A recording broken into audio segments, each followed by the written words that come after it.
പക്ഷേ നാമജപിക്കുക, മനസ്സ് ശുദ്ധമാണ്, മനസ്സ് നന്നായിരിക്കാൻ എപ്പോഴും ആ നാമജപം കൊണ്ടാണ് നമുക്ക് കിട്ടേണ്ട ശക്തി മുഴുവൻ. ഒരു ദിവസത്തെ എല്ലാ പ്രവൃത്തികൾക്കും എല്ലാം ചെയ്യാനുള്ള ശക്തി കിട്ടേണ്ടത് അതിൽ നിന്നാണ് കിട്ടേണ്ടത്. അത് നല്ല വിശ്വാസം വേണം. അപ്പൊ അതിനുവേണ്ടി അത് ചെയ്തിട്ടുണ്ടാവണം. അപ്പൊ നമുക്കറിയാമല്ലോ ചെയ്യേണ്ടതിന്റെ ആവശ്യം. പിന്നെ അത് കഴിഞ്ഞാൽ ഇപ്പൊ ഞാൻ പറഞ്ഞ ഒരു ഗ്രൂപ്പ് ഉണ്ട്, ശാരദ സാധന ഗ്രൂപ്പ് എന്നിട്ട് ഞാൻ ഈ ഗ്രൂപ്പിൽ ഇടയ്ക്കിട്ടുന്നത്. ശാരദ സാധന ഗ്രൂപ്പ് എന്ന് പറഞ്ഞൊരു ഗ്രൂപ്പ് ഉണ്ട്. അത് ഗുണ്ടൂർ ശാരദ മഠത്തിൽ നിന്നും അവർ തുടങ്ങിയതാണ്. അതിന്റെ ഒരു ഫേസ് കഴിഞ്ഞു. ആ ഫസ്റ്റ് ഫേസിൽ എന്തായിരുന്നു വെച്ചാല് ദേവിയുടെ ഒരു 6 ക്വാളിറ്റീസ്, പ്യൂരിറ്റി, സർവീസ്, പിന്നെ സെൽഫ്ലെസ്നെസ്, അങ്ങനത്തെ ഒരു 6 ക്വാളിറ്റീസ് എടുത്തിട്ട് അതിൽ ഏതെങ്കിലും ഒന്ന് നമ്മുടെ ജീവിതത്തിൽ പ്രാവർത്തികമാക്കാനുള്ള സങ്കല്പം, റെസൊല്യൂഷൻ എടുക്കുക. പിന്നെ ഒരു ദിവസം 1000 പ്രാവശ്യം നാമജപിക്കുക. ഈ 2 കാര്യങ്ങളാണ് അവർ ഫസ്റ്റ് ഫേസിൽ ചെയ്തത്. അപ്പൊ അത് ഒരുപാട് പേര് ആ ഗ്രൂപ്പിൽ ഉണ്ടായിരുന്നു. ഫോറിനേഴ്സ് തുടങ്ങി അതിന്റെ കൺട്യൂഷണൽ വലിയ പ്രോഗ്രാം ഒക്കെ നടത്തി. അപ്പൊ എന്നിട്ട് പറയുന്നത് അത് ഒരുപാട് ഉപകാരപ്പെട്ടു ജീവിതത്തിൽ. എനിക്കതൊരു ഹാബിറ്റ് ആയിട്ട് മാറുമല്ലോ. അപ്പൊ നമ്മളൊരു 3 മാസത്തെ ഫേസ് ആയിരുന്നു അത്. 3 months 3 മാസം നമ്മളൊരു കാര്യം സ്ഥിരമായിട്ട് ചെയ്തിട്ടുണ്ടെങ്കിൽ നമ്മുടെ ഹാബിറ്റ് ആയിട്ട് മാറും. പിന്നെ അത് വിടാൻ പറ്റില്ല നമുക്ക്. അപ്പൊ അതൊരെണ്ണം. പിന്നെ ഇപ്പൊ സെക്കൻഡ് ഫേസിൽ അവര് പറഞ്ഞിരിക്കുന്നത് എന്താന്ന് വെച്ചാല് ഇപ്പൊ രാവിലെ എണിക്കുമ്പോ തന്നെ മിക്കവാറും മന്ത്രവിഷ എടുത്തവരാണ് ഗ്രൂപ്പിലുള്ളത്. ഇരിക്കുമ്പോൾ 12 പ്രാവശ്യം, ജസ്റ്റ് 12 എന്നാണ് അവർ പറഞ്ഞിട്ടുള്ളത്. 12 പ്രാവശ്യം നാമജപിക്കാം. 12 പ്രാവശ്യം. ഇത് ഞാൻ പറഞ്ഞ കായനവാര്യ ചൊല്ലലൊക്കെ അതിന്റെ കൂടെ ആവാം. 12 പ്രാവശ്യം. ഇപ്പൊ ഞാൻ അരമണിക്കൂർ പറഞ്ഞു വെച്ചാൽ ഇവര് ഇപ്പൊ 12 പ്രാവശ്യം പറഞ്ഞിരിക്കുന്നത്. അത് കഴിഞ്ഞിട്ട് പിന്നെ രാത്രി കിടക്കുന്ന സമയത്തും 12 പ്രാവശ്യം. പിന്നെ ഓരോ ടാസ്ക് എന്ത് നമ്മൾ ചെയ്യാൻ തുടങ്ങുമ്പോഴും ഇപ്പൊ നമ്മൾ അടുക്കളയിൽ കുക്കിങ്ങിന് അടുക്കളയിലേക്ക് കയറുകയാണ്, 3 പ്രാവശ്യം നാമജപിക്കാം. 3 പ്രാവശ്യം. അത് കഴിഞ്ഞപ്പോ സ്കൂളിൽ പോകാൻ അല്ലെങ്കിൽ വേറൊരു ടാസ്കിലേക്ക് പോകാൻ വീണ്ടും ഒരു 3 പ്രാവശ്യം. പിന്നെ എന്തെങ്കിലും ആ ജോലി അതായത് ഓരോ നമ്മുടെ ജോലി മാറുന്ന സമയത്തും 3 പ്രാവശ്യം 3 പ്രാവശ്യം 3 പ്രാവശ്യം. അപ്പൊ ഒരു ദിവസം കണ്ടിന്യൂസ് പിന്നെ റിമംബറൻസ് ആയി അവിടെ. അതായത് തുടർച്ചയായിട്ടുള്ള ഒരു സ്മരണം. അത് നമുക്ക് എത്ര ശക്തി തരണമെന്ന് പറഞ്ഞാൽ തീരില്ല. അത്ര ശക്തി തീരണം. ഇപ്പൊ നമ്മൾ ഓട്ടോമാറ്റിക്കലി ഇങ്ങനെ ജപിക്കുന്ന ഒരു സ്വഭാവം നമുക്ക് തന്നെത്താൻ വരും. മന്ത്രദേശ എടുത്തവർക്ക് വളരെ എളുപ്പമാണ്. എടുക്കാത്തവരെ ഏതെങ്കിലും ഒരു മന്ത്രം, നമുക്ക് ഭഗവാൻ ശ്രീരാമകൃഷ്ണ ശാരദേവിലൊക്കെ വിശ്വാസമുള്ളവരാണ്. രാമകൃഷ്ണായ എന്തെങ്കിലും ഒരു മന്ത്രദേശ എടുക്കാൻ നിങ്ങൾക്ക് ചാൻസ് കിട്ടിയാൽ ഭഗവാന്റെ നാമമാണ് നിങ്ങൾക്ക് കിട്ടുക. അപ്പൊ കുറെ പേർക്ക് ദേവിയുടെ നാമമാണ്, പക്ഷെ ഇപ്പൊ ഒക്കെ ഭഗവാന്റെ നാമമാണ് കൊടുക്കുന്നത്. അപ്പൊ രാമകൃഷ്ണായ നമ അത് ചൊല്ലിയാൽ മതി. കൃഷ്ണൻ നമുക്ക് ഇഷ്ടമാണെങ്കിൽ നാരായണ നമ ശിവായ എന്ത് വേണമെങ്കിലും ജപിക്കാം. പക്ഷെ നിങ്ങൾക്കൊരു മന്ത്രദേശ കിട്ടുകയാണ്, നമ്മളുടെ സംഘത്തിൽ നിന്ന് കിട്ടുകയാണെങ്കിൽ ഭഗവാന്റെ നാമമാണ് കിട്ടുക. അതുകൊണ്ട് അത് ജപിക്കാൻ കൊള്ളാം. അപ്പൊ ആ നാമം ജപിക്കാൻ കിട്ടിയിട്ട് മന്ത്രദേശ കിട്ടാത്തവർക്കും അപ്പൊ ഒരു കണ്ടിന്യൂസ് ഒരു ദിവസം മുഴുവൻ നമ്മുടെ സ്പിരിച്വലൈസ് ചെയ്യാൻ പറയാം. നമ്മുടെ ഡേ ടു ഡേ ലൈഫിനെ സ്പിരിച്വലൈസ് ചെയ്യാം. ഇതാണ് നമ്മുടെ ശക്തി. ഇതാണ് നമ്മുടെ ശക്തി. അപ്പൊ ചിലപ്പോ നമ്മൾ ഇതൊക്കെ മറന്നിട്ടല്ലേ ഞങ്ങള് ഓരോ ദിവസവും നമ്മുടെ പ്രവൃത്തികളിലേക്ക് കടക്കുന്നത്. ഇപ്പൊ നിങ്ങളിപ്പോ വീണ്ടും ഇതിലേക്ക് വന്നത് കൊണ്ട് ഇതിനൊക്കെയാണ് സത്സംഗത്തിന്റെ ഉപകാരം. അപ്പോ നമ്മൾ വീണ്ടും നമ്മുടെ ഇതിന് അല്ലെങ്കിൽ നമ്മൾ അങ്ങോട്ട് എല്ലാം മറന്നു പോയിട്ട് അങ്ങോട്ട് പ്രവൃത്തികളിൽ മുഴുകുകയാണ് ചെയ്യുന്നത് അല്ലെ. ആലോചന ഇപ്പോൾ അങ്ങനെയല്ലേ ദൈനംദിന ജീവിതത്തിൽ ഡേ ടു ഡേ ലൈഫിൽ നമ്മൾ രാവിലെ എനിക്ക് നമ്മളുടെ ഓരോ കാര്യങ്ങൾ ശരിക്ക് സംസാരം എന്ന് പറഞ്ഞാൽ അതാണ്. സംസാരം അതിലേക്ക് അങ്ങോട്ട് മുഴുകി പോവാം, മറ്റൊക്കെ മറന്നു പോവാം. അതല്ലാതെ സ്പിരിച്വലൈസ് ചെയ്യുക, ഡേ ടു ഡേ ലൈഫിനെ സ്പിരിച്വലൈസ് ചെയ്യുക. ഇത് നമ്മളുടെ ജീവിതത്തിൽ ഞാൻ എപ്പോഴും ഭഗവാൻ പറഞ്ഞത് പറയല്ലോ, ഒന്ന്. ഇതാണ് ആ ഒന്ന്. പിന്നെ ഉണ്ടാകുന്ന എല്ലാ ജോലികളും എല്ലാം നമ്മൾ ചെയ്യുന്നതിനും വിലയുണ്ട്. ഇപ്പൊ വീട്ടിൽ മക്കളുടെ കാര്യങ്ങൾ നോക്കുന്നതായിക്കോട്ടെ, ഭർത്താവിന്റെ കാര്യങ്ങൾ നോക്കട്ടെ, അച്ഛനമ്മമാരെ നോക്കുന്നതായിക്കോട്ടെ, അപ്പൊ ഒക്കെ അതിനൊരു വിലയുണ്ട്. എന്ത് ജോലി ചെയ്താലും മറാ സീറോസ് അതിനൊരു വിലയുണ്ട്. ഈ കാര്യം കൂടി ചെയ്താൽ ഒന്നെന്ന് പറഞ്ഞാൽ ഇതാണ് നിരന്തരമായിട്ടുള്ള സ്മരണം. അപ്പൊ നമ്മുടെ ജീവിതം പിന്നെ ധന്യമായി എന്ന് പറയാം. പിന്നെ നമുക്കൊരു ഏജ് ഒക്കെ കഴിഞ്ഞാലും ഞാൻ പറയില്ലേ, ഘട്ടങ്ങളുണ്ടല്ലോ, ഞാൻ ഒരു ക്ലാസ്സിൽ പറഞ്ഞിട്ടുണ്ട് 4 സ്റ്റേജസ് ഉണ്ട് ലൈഫിൽ. ഏതൊക്കെയാണ്? ബാല്യം, കൗമാരം, ഗാർഹസ്ഥ്യം, അതൊരു തരത്തിലും അത് ഘട്ടങ്ങൾ എന്ന് പറയാം. അത് കൂടാതെ നമ്മുടെ ശാസ്ത്രങ്ങൾ, അത് എല്ലാ മനുഷ്യനുള്ളത്, എല്ലാ മനുഷ്യനുള്ളത് വേണ്ടത്. പക്ഷെ അതല്ലാതെ 4 ആശ്രമങ്ങളുണ്ട്. അത് പറഞ്ഞു തോന്നുന്നു ഞാൻ. എല്ലാവരുടെയും വീട്ടിൽ 4 ആശ്രമങ്ങൾ ഉണ്ടായിരിക്കണം. 4 സ്റ്റേജസ് ആണ് 4 ആശ്രമങ്ങൾ.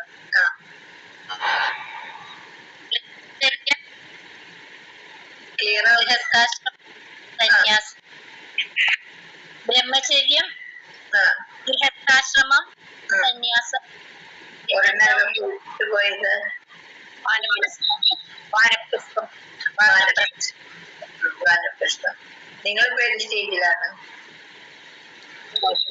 ഗൃഹസ്ഥാശ്രമം. ഗൃഹസ്ഥാശ്രമം, ഗാർഹസ്ഥ്യം. ഏത് കഴിഞ്ഞു? ബ്രഹ്മചര്യം. ബ്രഹ്മചര്യം. അത് ഏത് പീരീഡായിരുന്നു ബ്രഹ്മചര്യം? Students life. ആ സ്റ്റുഡൻസ് ലൈഫിലാണ് നമ്മൾ പിന്നെയുള്ള ഇതിനെയൊക്കെ ആർജിക്കേണ്ടത്. ഗീത പഠിച്ചോ, നാം പിടിച്ചോ, ഇത് എന്തൊക്കെ നല്ല ക്വാളിറ്റീസ് നമ്മൾ സമ്പാദിച്ചോ അതൊക്കെ ബ്രഹ്മചര്യ പീരീഡിലാണ് കിട്ടുന്നത്. ഇപ്പൊ പണ്ടൊക്കെ ഈ ഗുരുകുലം, നിങ്ങളുടെയും ഗുരുകുലം തന്നെ ആയിരുന്നു. പണ്ടൊക്കെ ഗുരുകുല സമ്പ്രദായം ഉള്ളപ്പോൾ ആൺകുട്ടികൾക്കും പെൺകുട്ടികൾക്കും ഒക്കെ വളരെ ചിട്ടയായിട്ടുള്ള ഒരു ജീവിതം. അവര് എല്ലാ കാര്യങ്ങളും പഠിക്കും, എല്ലാ കാര്യങ്ങളും. ഇപ്പൊ സ്പിരിച്വൽ മാത്രമല്ല, അപ്പൊ അതിനു വേണ്ട കാര്യങ്ങള്, പിന്നെ ഒരു സ്വന്തം കാലിൽ നിൽക്കാൻ വേണ്ട ഒരു വിദ്യ, പിന്നെ കലകൾ, പിന്നെ തൊഴിലിനുള്ളത്, അങ്ങനെ എല്ലാ കാര്യങ്ങളും അവിടെ പഠിച്ചിട്ടുണ്ടാവും. അത് കഴിഞ്ഞിട്ടാണ്, ഇതൊക്കെ കഴിഞ്ഞ് വളരെ ഇക്യൂപ്ഡ് ആയിട്ടാണ് നെക്സ്റ്റ് സ്റ്റേജിലേക്ക് അവർ കടക്കുന്നത്. അതായത് ഗാർഹസ്ഥ്യം. ഒന്നുകിൽ ഗാർഹസ്ഥ്യത്തിലേക്ക് കടക്കാം, അല്ലെങ്കിൽ നേരിട്ട്, അത് അങ്ങനെ ഓപ്ഷൻ ഉണ്ട്. ഒന്നുകിൽ ബ്രഹ്മചര്യത്തിൽ നിന്നും നേരിട്ട് സന്യാസത്തിലേക്ക് കടക്കാം, അല്ലെങ്കിൽ ഗാർഹസ്ഥ്യം, അത് കഴിഞ്ഞ വാനപ്രസ്ഥം, അത് കഴിഞ്ഞാൽ സന്യാസം. എവരിബഡി, എല്ലാവർക്കും വേണ്ട സ്റ്റേജാണ്. അപ്പൊ ഞാൻ പറയും, ഇപ്പൊ ഞങ്ങൾക്ക് നേരിട്ട് ബ്രഹ്മചര്യത്തിൽ നിന്നും സന്യാസത്തിലേക്ക് വന്നവരാണ്. പക്ഷെ ലാസ്റ്റ് സ്റ്റേജ് എല്ലാവരുടെയും അതായിരിക്കണം. അതെ, എങ്ങനെയാണ് അതാവുന്നത്? ഇപ്പൊ ഗാർഹസ്ഥ്യം നമുക്കൊക്കെ അറിയാം. ഇപ്പൊ ബ്രഹ്മചര്യത്തിലെ എല്ലാ ഗുണങ്ങളും, എല്ലാ വാല്യൂസും ഒക്കെ പഠിച്ചു എല്ലാ ജീവിതത്തിലേക്ക് വന്നാൽ ഒരു നല്ല ഗൃഹസ്ഥാശ്രമ ജീവിതം നയിക്കാൻ സാധിക്കും. ധാർമ്മികമായിട്ടുള്ള ഒരു ജീവിതം. അതാണ് പറഞ്ഞത്. ഇപ്പം ഹസ്ബൻഡ് ഭർത്താക്കന്മാർ ചിലപ്പോ അതിനനുകൂലമായിരിക്കും, ചിലപ്പോ അനുകൂലമല്ലായിരിക്കും. അനുകൂലമായിട്ട് കിട്ടിയാൽ അത് വലിയ ഭാഗ്യം. അനുകൂലമാണെങ്കിൽ പക്ഷേ നമ്മളുടെ ഒരു അത്ര പ്രാർത്ഥനയും അത്ര ആഗ്രഹം കൊണ്ട് അവരതിലേക്ക് വരുത്താൻ നമുക്ക് സാധിക്കും. അങ്ങനെ അല്ലാന്നുണ്ടെങ്കിൽ നിങ്ങളുടെയൊക്കെ മിക്കവാറും ആയിരിക്കും വിചാരിക്കുന്നു, അല്ലെങ്കിൽ കൊണ്ടുവരാൻ വിചാരിക്കും. അപ്പൊ രണ്ടുപേരും ഒന്നിച്ചാണ് ഈ സ്പിരിച്വൽ ഇത് ചെയ്യാന്ന് വെച്ചാൽ ഒരുപാട് ശക്തി കൂടും, ഒരുപാട് ഫലം കൂടും. അപ്പൊ രണ്ടുപേരും അങ്ങനെ ഒരു ലൈഫ് ആണെങ്കിൽ അതിൽ നിന്ന് തന്നെ കുറെ കുട്ടികൾക്ക് ഓട്ടോമാറ്റിക്കലി കിട്ടും. പിന്നെ കുറച്ചൊക്കെ നമ്മള് ഞാൻ പറഞ്ഞ അറിയാറാവുന്ന പ്രായത്തിന് മുമ്പ് തന്നെ കുറെയൊക്കെ അല്ലെങ്കിൽ കൊണ്ടുവരണം. പക്ഷെ നമ്മുടെ ലൈഫ് കണ്ടിട്ട് ആണ് അവർക്ക് മെയിൻ കിട്ടേണ്ടത്. അത് കഴിഞ്ഞിട്ട് ഗാർഹസ്ഥ്യാശ്രമം എത്ര നാളാണെന്ന് വെച്ചിട്ടുണ്ടെങ്കിൽ അവിടെ ഒരു ബോർഡർ ലൈൻ നെക്സ്റ്റ് വാനപ്രസ്ഥത്തിന്. മക്കളൊക്കെ ഒരിടത്തും സ്വന്തം കാലിൽ നിൽക്കാറായി കഴിഞ്ഞാൽ പിന്നെ ഒരുപാട് അത്യാവശ്യമാർക്ക് വേണ്ട ഗൈഡൻസ് ഒക്കെ കൊടുക്കാം. വീട്ടിൽ തന്നെ, വനത്തിലൊന്നും പോകണ്ട, വീട്ടിൽ തന്നെ താമസിക്കുമ്പോൾ അത്യാവശ്യമൊക്കെ ഗൈഡൻസ് ഒക്കെ വേണമെങ്കിൽ കൊടുക്കാം. അങ്ങനെയൊക്കെ ഒരു ജീവിതം. അങ്ങനെ ഒരുപാട് ഇൻവോൾവ്മെന്റ് വേണ്ട. അതായത് പതുക്കെ ഒരു ഡിറ്റാച്ച്മെന്റ് കുറച്ച് വേണം.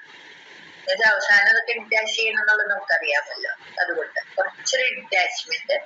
പക്ഷെ ഭഗവാൻ പറയില്ലേ, ഒരു കൈ കൊണ്ട് ഭഗവാനെ പിടിച്ചിട്ട് മറ്റേ കൈ കൊണ്ട് കർമ്മങ്ങൾ ചെയ്തോളൂ. അപ്പൊ ഭഗവാനെ പിടിച്ചിട്ടുണ്ടാവണം. ഇത് നമ്മൾ ബ്രഹ്മചര്യ പീരീഡിൽ കിട്ടേണ്ടതാണ്. ഗർഭസ്ഥ ജീവിതം നയിക്കുമ്പോഴും ഒരു കൈ കൊണ്ട് ഭഗവാനെ നല്ലോണം മുറുക്കി പിടിച്ചിട്ട് ചെയ്യേണ്ട ഡ്യൂട്ടീസ് ഒക്കെ നല്ല ഭംഗിയായിട്ട് ചെയ്തിട്ട് പോവാം. അത് കഴിഞ്ഞ് അങ്ങനത്തെ ഡ്യൂട്ടീസ് മക്കളോടുള്ളതൊക്കെ ഏകദേശം കഴിഞ്ഞു കഴിഞ്ഞാല് അതൊക്കെ മനസ്സിനെ കുറച്ചും കൂടി കൂടുതലായിട്ട് ഈശ്വരനിലേക്ക് വയ്ക്കും. അത് വാനപ്രസ്ഥം. അതാണ് വീട്ടിൽ താമസിച്ചുകൊണ്ട് തന്നെ വളരെ ഒരുവിധം ഡിറ്റാച്ച്ഡ് ആയിട്ട് എന്ന് പറഞ്ഞാൽ അത്യാവശ്യം ആവശ്യത്തിന് വേണ്ട, ഒരുപാട് ഇന്റർഫിയറൻസ് വേണ്ട, ഒരുപാട് അത് വേണ്ടാവുന്നില്ല. പിന്നെ അതിന് പ്രശ്നം വരുന്നില്ല അല്ലേ, കുറച്ച് ഇതായിരിക്കും അവരൊക്കെ പറഞ്ഞ എവിടേക്കെങ്കിലൊക്കെ പൊക്കോളും. അപ്പൊ പിന്നെ ഒരുപാട് ഇൻവോൾവ്മെന്റ് വരില്ല. എന്തായാലും അങ്ങനെയാണ് വാനപ്രസ്ഥം. പിന്നെ അത് കഴിഞ്ഞ് അതിന്റെ ആവശ്യമില്ലാത്തൊരു സ്റ്റേജിൽ വരും. അപ്പോ ആണ് സന്യാസ. എല്ലാം വിട്ടിട്ട് 2 കൈ കൊണ്ടും ഭഗവാനെ ഇരിക്കാം. പിന്നെ ഒന്നും വേണ്ട, ഒരു തരത്തിലുള്ള അറ്റാച്ച്മെന്റ് ആവശ്യമില്ല. അത് മുഴുവനായിട്ട് ഭഗവാൻ. അപ്പോഴാണ് നമുക്ക് നന്നായി ശാന്തമായിട്ട് നിരാശയൊന്നും കൂടാതെ ജീവിക്കാൻ സാധിക്കുന്നത്. അപ്പൊ അങ്ങനെയുള്ളവരും ഉണ്ട്. ഇപ്പൊ ഇവിടെ വരുന്ന അമ്മമാരൊക്കെ ഓട്ടിസമായി ആൾക്കാരൊക്കെ മിക്കവാറും പേര് അങ്ങനെയാണ്. എന്നുവെച്ചാൽ അവർക്ക് മിക്കവാറും ആ സ്റ്റേജിലാണ് സന്യാസം. അപ്പൊ അവർക്ക് വേറെ വലിയ അറ്റാച്ച്മെന്റ് അങ്ങനെയൊന്നുമില്ല. അത് പറയും നമുക്ക് ഭഗവാനുണ്ട്. അപ്പൊ നമുക്ക് മനസ്സിലാകും നമുക്കുള്ളത് ഭഗവാൻ മാത്രമാണ്. ശരിക്കുള്ള ബന്ധം ഭഗവാൻ മാത്രമാണ് ഉള്ളത്. ആ സ്റ്റേജിൽ എത്തുമ്പോഴേ നമുക്ക് ഒരുപാട് ക്ലിയർ ആവണം. പക്ഷെ അത് മനസ്സിൽ ബോധ്യപ്പെടുത്തണം ആദ്യം. അപ്പൊ നമുക്ക് വിടാനും അല്ലെങ്കിൽ വരുന്ന സാഹചര്യങ്ങൾ നേരിടാൻ ബുദ്ധിമുട്ടുണ്ടാകും. അപ്പൊ അതാണ് സന്യാസം പറയുന്നത്. അപ്പൊ വീട്ടിൽ താമസിച്ചുകൊണ്ട് തന്നെ നമുക്ക് ആവി എടുക്കേണ്ട, വൃദ്ധാശ്രമത്തിൽ പോയി താമസിക്കേണ്ട ഒന്നും വേണ്ട. വീട്ടിൽ താമസിച്ചുകൊണ്ട് തന്നെ വിത്യാശമായിട്ട് കൂടുതൽ സമയം അല്ലെങ്കിൽ മുഴുവൻ സമയം ഈശ്വര ചിന്തയിൽ മുഴുകുകയും എത്രയോ പേരുണ്ട് അങ്ങനെ. അവർക്ക് നല്ല സന്തോഷം, ഹാപ്പി ആയിട്ടിരിക്കും. ലാസ്റ്റ് മൊമെന്റ് വരെ അവർ ഹാപ്പി ആയിരിക്കും. അല്ലെങ്കിൽ നിരാശ, ദുഃഖം, അത് ഇത് അവരൊക്കെ എത്ര നോക്കിണ്ടാക്കിട്ട് എവിടെ പോയി നോക്കില്ല. അങ്ങനെ ഒരുപാട് കാര്യങ്ങളൊക്കെ മനസ്സിൽ വരുമ്പോ നമുക്ക് ദുഃഖവും നിരാശയൊക്കെ പറയുന്നത് അതൊന്നുമില്ല. വളരെ ഹാപ്പി ആയിട്ട് ജീവിതം അങ്ങനെ മുഴുവൻ സമയം ജീവിക്കാൻ സാധിക്കും. ഇപ്പൊ സന്യാസം പറഞ്ഞാൽ ശരിക്കും അങ്ങനെയാണ്. ഡിറ്റാച്ച്ഡ് ആയിട്ട് ഭഗവാനെ മാത്രം. പണ്ടൊക്കെ ഈ രാജാക്കന്മാരുടെ കഥ കേട്ടിട്ടുണ്ടോ? അവര് ചിലപ്പോ അങ്ങേയറ്റം പവറിലിരിക്കുന്ന സമയം, എല്ലാ സ്ഥാനമാനങ്ങളും ഉണ്ട്, സമ്പത്തുണ്ട്, എല്ലാം ഉണ്ടാകും. പക്ഷെ അടുത്ത ആള് രാജാവാകാനുള്ള യോഗ്യത ആയിക്കഴിഞ്ഞാൽ ഒരു സുപ്രഭാതത്തിൽ എല്ലാം വിട്ടിട്ട് അങ്ങ് കാട്ടിലേക്ക് പോകും. ചിന്തിക്കാൻ പറ്റുമോ? എല്ലാ സ്ഥാനമാനങ്ങളും ഉണ്ട്, സമ്പത്തുണ്ട്, പുത്രന്മാരും ഭാര്യയും ഒക്കെയുണ്ട്. ഇതൊക്കെ വിട്ടിട്ട് ഇപ്പൊ ഞങ്ങളുടെ പോലെ വരികയാണെങ്കിൽ അത്രയൊന്നും ബുദ്ധിമുട്ടില്ല. ഇങ്ങനത്തെ ഒന്നും ഇല്ലല്ലോ, വിടാൻ അത്ര ബുദ്ധിമുട്ടില്ല. പക്ഷെ ഇങ്ങനെ ഒരു പൊസിഷനിൽ ഇരിക്കുമ്പോ ഒരു രാജാവിന് അങ്ങനെ വിട്ടുപോകണമെങ്കിൽ എന്തൊരു ധൈര്യം ഉണ്ടായിരുന്നു. പക്ഷെ പണ്ടത്തെ നമ്മളുടെ സംസ്കാരം അതാണ് കാര്യം. പിന്നെ അവര് ശരിക്കും വനത്തിലേക്ക് പോവാണ്. അതുകൊണ്ടാണ് വാനപ്രസ്ഥം എന്നുള്ള പേര് വന്നത്. ഇപ്പൊ വനത്തിലേക്ക് പോകണമെന്നില്ല, വീട്ടിൽ തന്നെ വാനപ്രസ്ഥം മതി. അപ്പൊ അത് വിട്ട് അങ്ങനെ പോവാൻ സാധിക്കണമെങ്കിൽ അവർക്ക് എത്ര മെന്റൽ ട്രെയിനിങ് ഉണ്ടായാലും പറ്റും. അത് ഗുരുക്കന്മാരുടെ നമുക്ക് കിട്ടിയിട്ടുണ്ടാവും. ഇപ്പൊ പണ്ടൊക്കെ രാജാവ് ഭരിക്കുമ്പോ അവരെക്കാൾ മീതെ ഒരു രാജഗുരു ഉണ്ടാവും. ഈ പുരാണ കഥകളിലൊക്കെ നിങ്ങൾ കേട്ടിട്ടുണ്ടാവുമല്ലോ. ശ്രീരാമചന്ദ്രന്, വസിഷ്ഠമുനി എല്ലാം അവിടെ ചോദിച്ചിട്ട് ഇതനുസരിച്ച് അവർ ചെയ്യുള്ളൂ. അപ്പൊ ആ ഗുരുവിൽ നിന്ന് അവർക്ക് എല്ലാം കിട്ടിക്കൊണ്ടേയിരിക്കും സ്പിരിച്വലി. അതുകൊണ്ട് അവർക്കൊരു ബുദ്ധിമുട്ടില്ല. അവർക്ക് ആധ്യാത്മികമായിട്ടും എല്ലാ തരത്തിലും ട്രെയിനിങ് കിട്ടിക്കൊണ്ടിരിക്കും.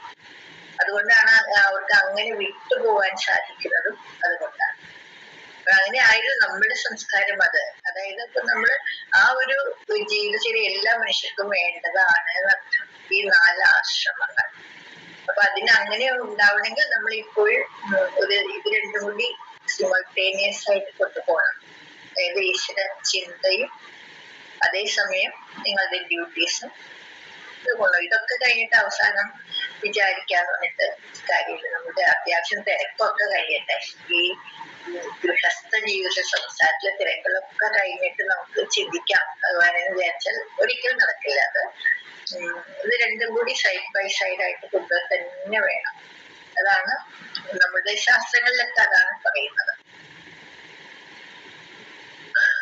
ഇപ്പല്ലേ വേണ്ടിയിരുന്നു ഈ ഒരു കാര്യം മതിയില്ല അല്ലെ? ധാരാളമായി. ഒന്നുകൂടി എന്താ പറഞ്ഞെന്നുള്ളത് ഒന്നുകൂടി മനനം ചെയ്യണം.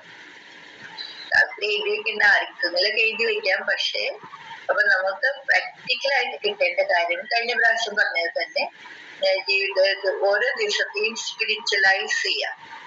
ഓരോ ദിവസം നമ്മുടെ ലൈഫിനെ അല്ലെങ്കിൽ ആ ദിവസത്തെ സ്പിരിച്വലൈസ് ചെയ്യാം. എന്ത് ചെയ്യണം? ശാരദാ സാധനയില് ഒരു കാര്യം പറയുന്നത് എന്ത് ചെയ്യണം? ഉണരുമ്പോ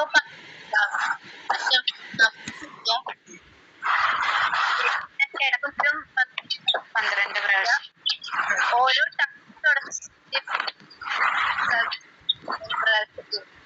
അപ്പൊ നമ്മളെപ്പോഴും ഓർമ്മ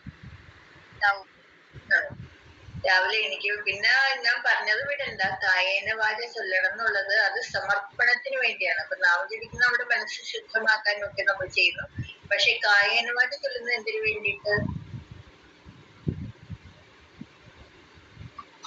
കായേന വാച മനസ്സേന്ദ്രിയൈവ ഉച്ചാത്മനാവ പ്രകൃതി സ്വഭാവ കരോമി യത് സകലം പരസ്മൈ നാരായണാദികളും ശ്രീരാമകൃഷ്ണന് സമർപ്പിക്കുന്നു. ഇതൊക്കെ ചെയ്യുന്നു. എന്തൊക്കെ മനസ്സുകൊണ്ടും വാക്കുകൊണ്ടും പ്രവൃത്തി കൊണ്ടും. ഈ മോദത്തിലാണ് നമ്മൾ പ്രവൃത്തികൾ ചെയ്യുന്നത്. മനസ്സുകൊണ്ട് ചെയ്യുന്നു, ചിന്തിക്കുന്നു, വാക്കുകൊണ്ട് പറയുന്നു, മറ്റേ കർമ്മേന്ദ്രിയങ്ങൾ കൊണ്ട് കർമ്മം ചെയ്യുന്നു. ഇത് മൂന്നാണ് നമ്മളുടെ പ്രവൃത്തികൾ. ഈ മൂന്നും എന്തൊക്കെ ഞാൻ ചെയ്യുന്നു അതൊക്കെ ഇന്ന് ചെയ്യുന്നതൊക്കെ ഭഗവാൻ അർപ്പിക്കുന്നു. ഇതാണ് കർമ്മയോഗം എന്ന് പറയുന്നത്. കർമ്മയോഗം എന്ന് പറഞ്ഞാൽ എല്ലാം ഭഗവാന്റെ അർപ്പിച്ച് നമ്മളൊരു യന്ത്രം മാത്രം. അത് വരുമ്പോ നമ്മുടെ അഹങ്കാരമൊക്കെ പോയി വളരെ മനസ്സ് ശുദ്ധമാകുന്നു. ഇതാണ് ഫസ്റ്റ്. അത് കഴിഞ്ഞിട്ട് 12 പ്രാവശ്യം ഇപ്പൊ അരമണിക്കൂറിന് ഞാൻ പറഞ്ഞ 15 മിനിറ്റ് എന്ന് പറഞ്ഞു. അത് പറ്റിയില്ലെങ്കിൽ ജസ്റ്റ് 12 പ്രാവശ്യം ജപിക്കാം. പിന്നെ പറഞ്ഞ പോലെ ഓരോ ജോലി തുടങ്ങുമ്പോഴും ആദ്യം അവര് പറഞ്ഞിരിക്കുന്ന വലിയ വലിയ ചെയ്യുമ്പോ, ഇപ്പൊ എന്താ കുക്കിംഗ് തുടങ്ങുമ്പോ, സ്കൂളിൽ പോകാൻ അല്ലെങ്കിൽ ജോലിക്ക് എവിടെയും പോകണമെങ്കിൽ പോകാൻ തുടങ്ങുമ്പോ, അങ്ങനെ വലിയ വലിയതായിട്ട് തിരിക്കാം. പിന്നെ അത് കുറച്ചും കൂടി എക്സ്പാൻഡ് ചെയ്ത് കുറച്ചും കൂടി ഷോർട്ട് ടൈം ആക്കുക. ഈ ജോലി ചെയ്യുമ്പോ അല്ലെങ്കിൽ അത് ചെയ്യുമ്പോ അങ്ങനെ കുറച്ചും കൂടി ഇന്റർവെൽ കുറച്ച് കൊണ്ടുവരാം. അങ്ങനെയാണ് സ്പിരിച്വലൈസ് ചെയ്യുന്നത്. ദിവസത്തെ സ്പിരിച്വലൈസ് ചെയ്യുന്നത് അങ്ങനെയാണ്. ഈ ഇത് ചെയ്താൽ തന്നെ നമ്മളുടെ ഒന്ന് ഭഗവാൻ ശ്രീരാമകൃഷ്ണൻ പറഞ്ഞ 1 പൂജ്യത്തിന് മുമ്പിൽ 1 ഇട്ട ഫലമാകും. അതുകൊണ്ട് നമുക്ക് എല്ലാം എല്ലാം എല്ലാം കിട്ടേണ്ടതൊക്കെ അത്ര ശാന്തി സമാധാനം എന്തിനു ഫേസ് ചെയ്യാൻ നമുക്ക് സാധിക്കും. ഇപ്പൊ എന്തെങ്കിലും ഒരു കൺഫ്യൂഷൻ അല്ലെങ്കിൽ ജോലി സ്ഥലത്തോ വീട്ടിലെ എന്തെങ്കിലും ഒരു പ്രോബ്ലം വന്നാൽ ഒരു 4 പ്രാവശ്യം നാമജപിച്ചോളൂ. ഭഗവാനാണ് എല്ലാം. അപ്പൊ ആ ശക്തി തന്നെത്താൻ ഉള്ളിൽ നിന്ന് വരും. എന്ത് പ്രശ്നം വരുമ്പോഴും ഞാൻ നേരിടാനും ഒരു മനസ്സിന് ശക്തി, കോൺഫിഡൻസ് ഒക്കെ വരും. പിന്നെ 4 ആശ്രമങ്ങളുടെ പറഞ്ഞു. ബ്രഹ്മചര്യം, ഗാർഹസ്ഥ്യം, വാനപ്രസ്ഥം, സന്യാസം. സന്യാസം എന്നാൽ എല്ലാം വിട്ടിട്ട് ഭഗവാനെ തന്നെ വെക്കുന്നതാണ് സന്യാസം. എല്ലാം വിട്ടിട്ട്. ഇപ്പൊ നിങ്ങൾ വിചാരിക്കുന്നത് മാളവിയൊന്നും ചേച്ചിയൊന്നും എല്ലാം വിട്ടിട്ടില്ലല്ലോ, നിങ്ങളൊക്കെ നോക്കിയില്ലേ? പക്ഷെ അത് നമ്മളൊരു സ്വാർത്ഥതയോടുകൂടി അല്ലെങ്കിൽ നമുക്ക് വേണ്ടിയിട്ടൊന്നും ചെയ്തിട്ടില്ല. ഇപ്പൊ നിങ്ങൾ വീട്ടിൽ നോക്കുമ്പോ നമ്മളുടെ ആൾക്കാർക്ക് വേണ്ടിയിട്ട് ഞങ്ങൾ എന്തിനു വേണ്ടി ചെയ്തു നമുക്കൊന്ന് അതിൽ നിന്ന് തിരിച്ചു കിട്ടാനല്ല, ഒന്നും തിരിച്ചു കിട്ടാൻ വേണ്ടി ചെയ്തില്ല. ജസ്റ്റ് ഭഗവാൻ പറയുന്ന സ്വാമിജിയുടെ ഐഡിയൽ അനുസരിച്ച് ഒരു സേവ അല്ലെങ്കിൽ പറയും ആത്മനോ മോക്ഷാർത്ഥം ജഗത് ഹിതായ. അതാണ് ശ്രീരാമകൃഷ്ണ സംഘത്തിന്റെ മോട്ട്. അതിൽ നിന്ന് നമുക്ക് സ്പിരിച്വലി കിട്ടും. ഞാൻ പറയാറുണ്ട്, നിങ്ങൾ നോക്കുന്ന സമയത്ത് ശരിക്കും നാമജപിക്കാനോ ശാസ്ത്രങ്ങൾ പഠിക്കാനോ ഒന്നും സമയം കിട്ടാറില്ല ഒരിക്കലും. എന്നുവെച്ചാൽ നിങ്ങൾക്കറിയാലോ, ഫുൾ ടൈം രാവിലെ എണീക്കുമ്പോ തുടങ്ങി നിങ്ങളുടെ കൂടെയാണ്, പിന്നെ സ്കൂളിൽ പോയാലും നിങ്ങളുടെ കൂടെയാണ്, തിരിച്ചു വരുമ്പോഴും പിന്നെ എവിടെയാണ് നാമജപിക്കാൻ. ശാസ്ത്രങ്ങളൊക്കെ പഠിക്കണം ഞങ്ങൾക്കുണ്ട് ശരിക്കും, ഉപനിഷത്തുകൾ പഠിക്കണം, ഗീത പഠിക്കണം, പഠിക്കണം. പക്ഷെ അത്രയ്ക്കൊന്നും സമയം കിട്ടാറില്ല. പക്ഷെ അപ്പൊ ഇതിൽ പക്ഷെ ഞങ്ങൾക്ക് എന്ത് കിട്ടാനുണ്ട്? ഒന്നും തിരിച്ച് പ്രതീക്ഷിച്ചിട്ടല്ലല്ലോ. അപ്പൊ അങ്ങനെ ചെയ്യുന്ന സ്വാമിജി പറഞ്ഞിട്ടുണ്ട്, അങ്ങനെ നിസ്വാർത്ഥമായിട്ട് ചെയ്യുന്ന കർമ്മങ്ങളൊക്കെ നമ്മൾ സ്പിരിച്വലി ഉയർത്തും.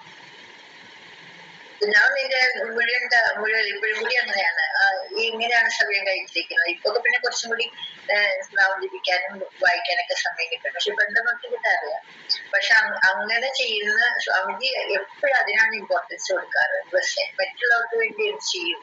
അതുകൊണ്ട് തന്നെ എല്ലാം ചെയ്യുന്നതിന്റെ ഫലം കിട്ടും. ഞാൻ അന്ന കാലത്ത് ചെറുതായിരിക്കുമ്പോ ബ്രഹ്മചര്യ സമയത്തൊക്കെ ഞാൻ വലിയ മാതാജിയോട് എഴുതി ചോദിച്ചിട്ടുണ്ട് അതിന്റെ പേര്. നിങ്ങൾക്ക് ഒന്നും ചെയ്യാൻ പറ്റുന്നില്ല, ഇങ്ങനെ എപ്പോഴും കുട്ടികളുടെ കൂടെയാണ്, എന്താ ചെയ്യേണ്ടത്? അപ്പൊ മാതാജി പറഞ്ഞത് അത് കുഴപ്പമില്ല, ചെയ്തോളൂ, ഒരു സ്പിരിച്വലി അണ്ടർ കറന്റ് തന്നെത്താൻ വരും. അതെനിക്ക് ഫീൽ ചെയ്തിട്ടുണ്ട്, എനിക്ക് അനുഭവമായിട്ടുണ്ട്. അപ്പൊ അങ്ങനത്തെ പ്രവർത്തനം ചെയ്തപ്പോ ഒരു സ്വാർത്ഥതയും കൂടാണ്ടാണ് നമ്മൾ ചെയ്യുന്നത്, നമുക്കൊന്നും കിട്ടാനില്ല അതുകൊണ്ട്.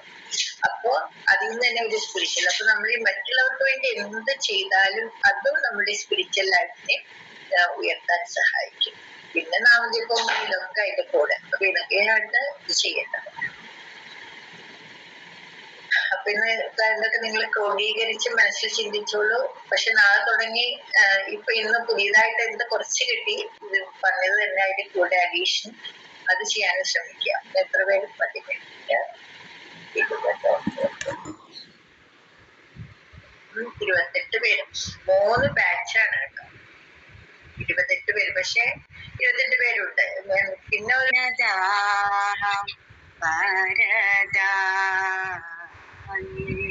ദേഹം ശാരദാ വിശാരദാ ജ്ഞാനദാ വന്ദേഹം ശാരദാ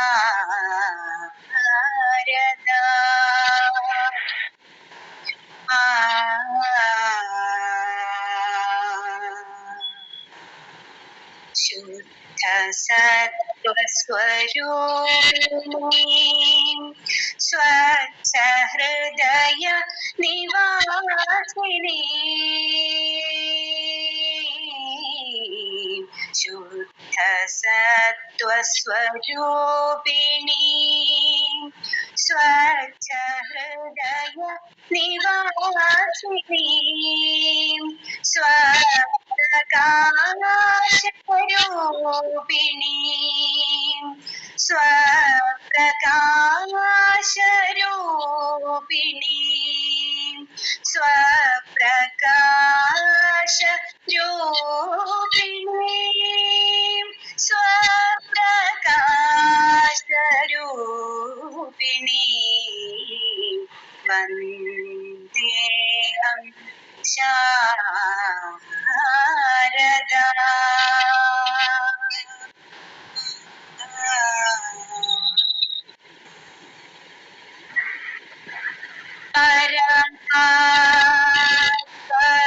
പരവിദ്യാ ഭൂഷിതാ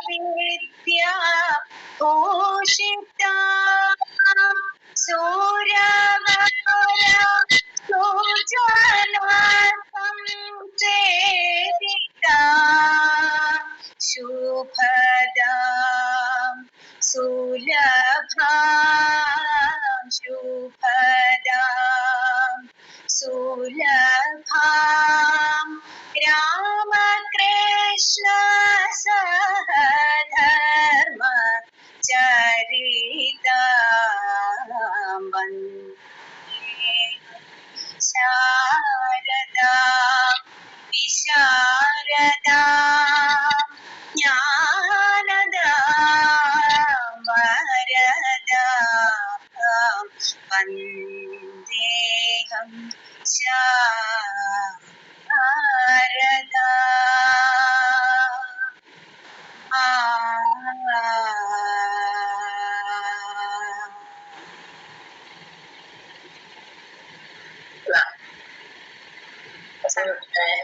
നിങ്ങളുടെ ഗ്രൂപ്പിൽ എത്ര പേര് കയറി എന്നുള്ളതൊന്ന്